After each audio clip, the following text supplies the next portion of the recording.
Once a process is defined, a plan simply follows. A plan is just a little bit more tactile version of the process. It actually shows you these are the things you're going to go after. These are the actual systems or networks, and usually puts timestamps around them or time frames around them.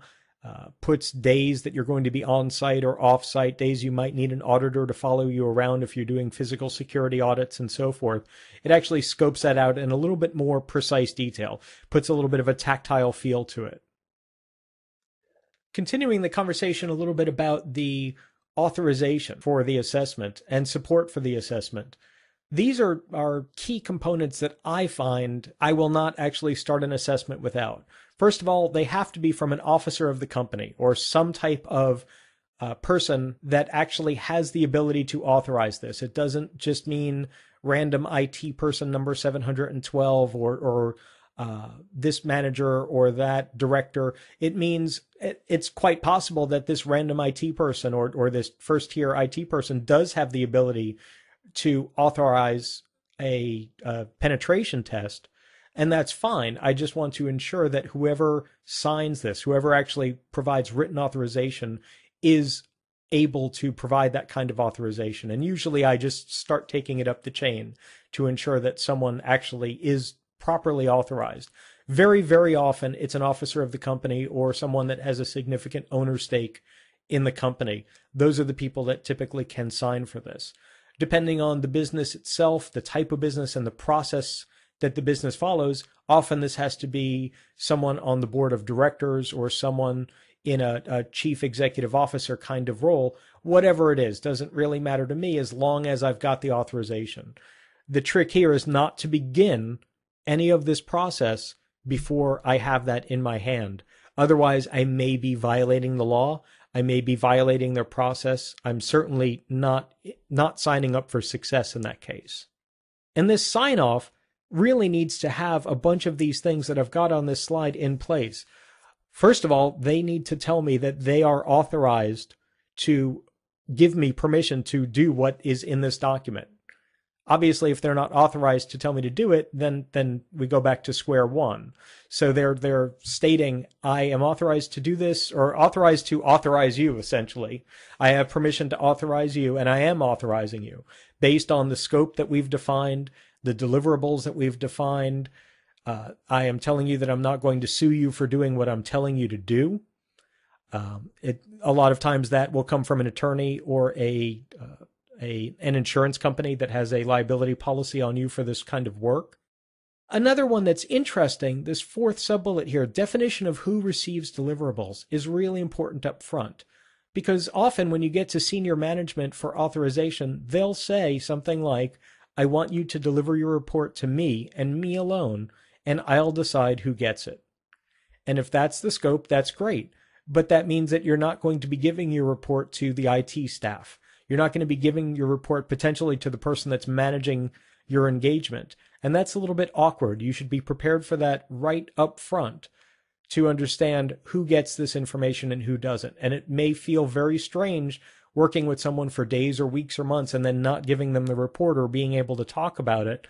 But that's not your decision. At this point, you're making an agreement to deliver this stuff to whoever this person tells you to.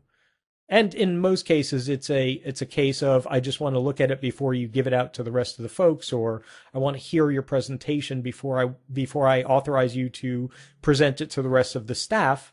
And that's fine. But again, defining that up front is critical. I mentioned payment terms, understanding who gets to pay you and when they get to pay you based on your deliverables.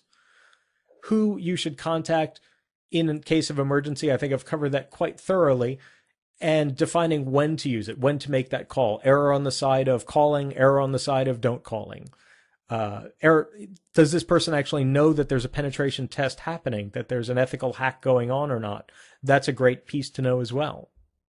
And if any kind of support is included, understanding who is supporting you and how they're supporting you. For example, you may need to get into the building on a daily basis. Who's going to get you into the building? Where are you going to sit? Or do you have to find your own place? Do you have to kind of, social engineer yourself a cubicle? That may be part of the scope. That may not be. So defining based on what they're looking for, what support you're going to get and whom you're going to get it for is important to have up front. The last thing you want to do is show up and assume you're going to have a desk and a network tap and access, and you don't have any of that. The assumption was that you should get that on your own. Not good. And I am, as a disclaimer, not an attorney. I do not pretend to be an attorney, whether on video or in real life, but I do know that in most states, these laws are going to vary. So you want to be really, really confident before you engage a customer with ethical hacking, with any kind of penetration test or assessment. You want to ensure that you consult with an attorney to make sure your rights are preserved, to make sure that you are excluded from liability and that you've got all your I's dotted and your T's crossed. It's usually worth the money. They're not inexpensive most of the time, but they are well worth it in terms of long-term liability or exposure.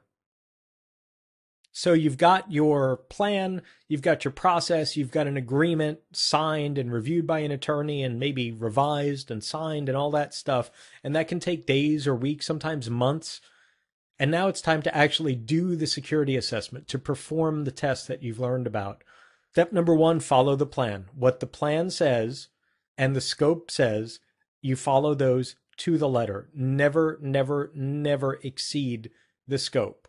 And it is tempting. It's super, super, super tempting to start hacking systems that you find randomly, or start, well, I think this system is probably vulnerable to ping of death, so I know I'm not actually supposed to bring any systems down or cause any havoc, but, one ping of death won't hurt. Well, it will hurt, actually, and it's not a good thing. It's tempting as heck. You've got to stay away from exceeding scope. Document everything I've mentioned throughout a lot of these videos. I typically will just screen record or screen capture everything, as well as taking notes, building my nefarious network map, feeding the data I gather into other systems, both for continuation of the penetration test, as well as to ensure that I understand where I've been and can prove in a very conclusive way what I've done and what I haven't done. Those are great techniques. And ensuring that no disclosure happens outside of the written agreement. If I've agreed to only disclose my findings to person X, well, then person X is the only person I'm going to talk to. If I find a critical vulnerability during my assessment and decide I've got to let them know immediately, this can't wait for days or weeks or months for a formal report. They need to know immediately that they should get on this, that they should patch this or do something. Well, again, that doesn't mean you should exceed the written agreement. You should definitely tell person X, maybe with a recommendation of, hey, I noticed that this router is configured this way. During my penetration test, I found that this may be a problem and in fact is a well-documented attack vector. This is something that you probably don't want to wait to tell your staff to fix. And that's it. And they may refer you to the staff. They may take the information and send it to the staff. They may say, okay, keep quiet and keep going. But that kind of adherence to the communication plan is absolutely crucial as well. Otherwise, you may actually devalue the entire process by telling the wrong person the wrong thing. They may have set up that particular vulnerability because previous penetration tests didn't reveal things, and they want to make sure you're doing your job. They want to make sure you're actually conducting the tests you say you're going to conduct. So they set that vulnerability up. It's not really an exposure. They've just kind of put it out there for you. And, oh, look, you found it. Great. We're real happy that you found it, but I don't want you to tell anybody else. Whatever that is, adhere to it.